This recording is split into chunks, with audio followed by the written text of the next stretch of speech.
Life এক্সপিরিয়েন্সের second পার্টে আমি তোমাদের সাথে আজকে এই ব্যাপারটা শেয়ার না করলেই নয়।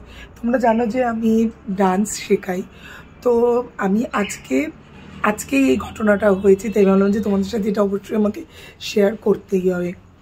আজকে আমি যখন সকালবেলায় ডান্স শেখাতে গিয়েছিলাম, তো ও যেখানে যাই সেই কমপ্লেক্সের থেকে একটু অনেকটাই দূরে ওই গলিটার মধ্যে দিয়ে একটা না ওই মানে ছাউনি দেওয়া টাইপের এরকম একটা বাড়ি আছে। তো ওখানে আমি দূর থেকে দেখতে, দূর থেকেও না মানে কতটা ডিস্টেন্স বলবো, এই এরকম এরকম দাঁড়ানো আর আমি এইরকম, তো দেখছি এরকম কিছু একটা এরকমভাবে উড়ছে টাইপের বা কিছু একটা, সেইটা ছিল হচ্ছে একটা সাপ।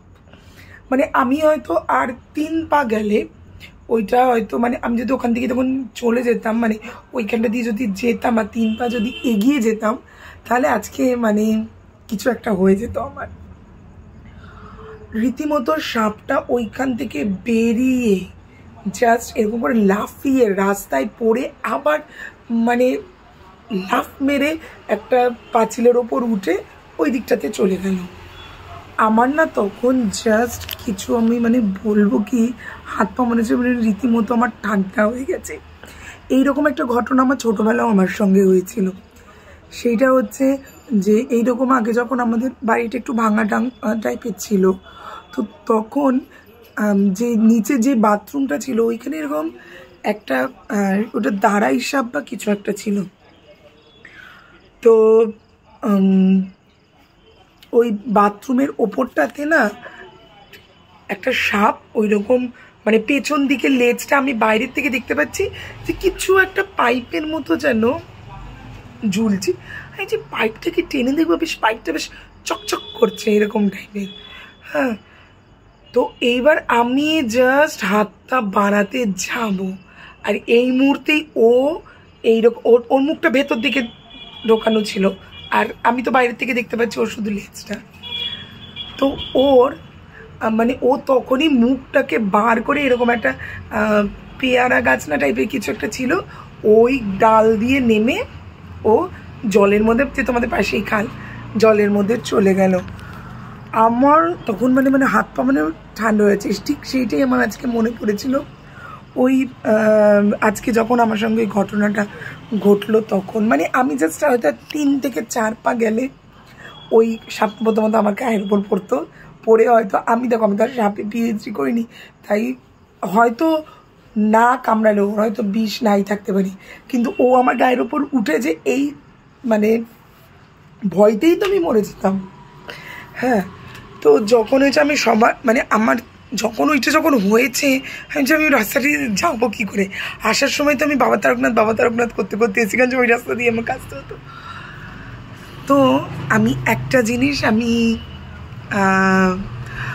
ভাবলাম যে মানে আমি ওইটা দিয়ে আমি একটা জিনিস শিখলাম, যদি মনে করো যে ঈশ্বর তোমাকে রাখবে, ঈশ্বর তোমাকে রাখতে চাইছে, সে তোমার যতই খারাপ পরিস্থিতি হোক, তুমি যতই যাই কিছু ফেস করো না কেন, তুমি যদি মনে করো যে ঈশ্বর তোমাকে রাখতে চাইছে এই পৃথিবীতে, হয়তো আরও কিছু সহ্য করার জন্যই তোমাকে রাখতে চাইছে, আরও কিছু এক্সপিরিয়েন্স দেওয়ার জন্যে, জীবনটাকে আরেকটু অন্যভাবে উপভোগ করার জন্যে, যদি মনে করো ওই ওপরে যিনি বসে আছেন উনি যদি রাখতে চাইছেন, তো তোমার কেউ কিচ্ছু করতে পারবে না।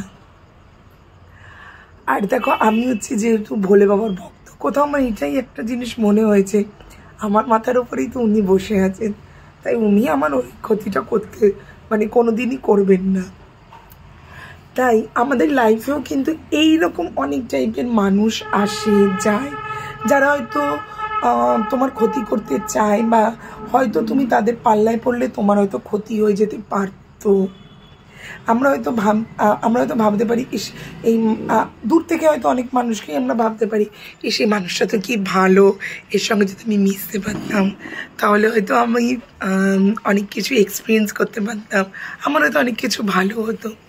কিন্তু একটা জিনিস মনে রাখবে, উনি যেহেতু তোমার কোনো হয়তো ক্ষতি চায় না, তাই হয়তো সেই মানুষটার সাথে তোমাদের মেলায়নি, এটাই। আর আজকে আমি এটা দিয়ে আমি সত্যি একটা জিনিস বুঝেছি, আজকে উনি হয়তো আমাকে রাখতে চায়, আরও হয়তো জীবনে অনেক কিছু, হয়তো খারাপ ভালো মন্দ সুখ দুঃখ আরও হয়তো অনেক কিছু আমার এক্সপিরিয়েন্স করাতে চায়, তাই হয়তো উনি আমার ক্ষতিটা আজকে হতে দেয়নি। এইটা তো এই পৃথিবীতে কারোর ওপর বিশ্বাস রাখো না রাখো, ওনার উপরে বিশ্বাসটা রেখো, কারণ যে উনি কোনো দিন কোনো কিছু খারাপ করবেন না, এইটা একটা জিনিস মনে রেখো। আর হচ্ছে যে আমাদের লাইফে তো অনেক রকমের মানুষ আসে, ভালো মন্দ, তো অনেক মানুষ আসে যারা আমাদের হয়তো সেই ক্ষতিটা করতে চায়, বা আমরা হয়তো তার দিকে আর 3 পা এগোলেই হয়তো আমাদের ক্ষতিটা হতে পারতো, কিন্তু উনি হয়তো কোথাও না কোথাও তোমাকে ওই 3 পা এগোনোর থেকে তোমাকে আটকিয়ে দিয়েছে যাতে তোমার ক্ষতিটা না হয়। তো এই এক্সপিরিয়েন্সটা তোমাদের সাথে শেয়ার করলাম, ভালো লাগলো। এই নিয়ে তোমাদের কি ওপিনিয়ন আমাকে জানিও।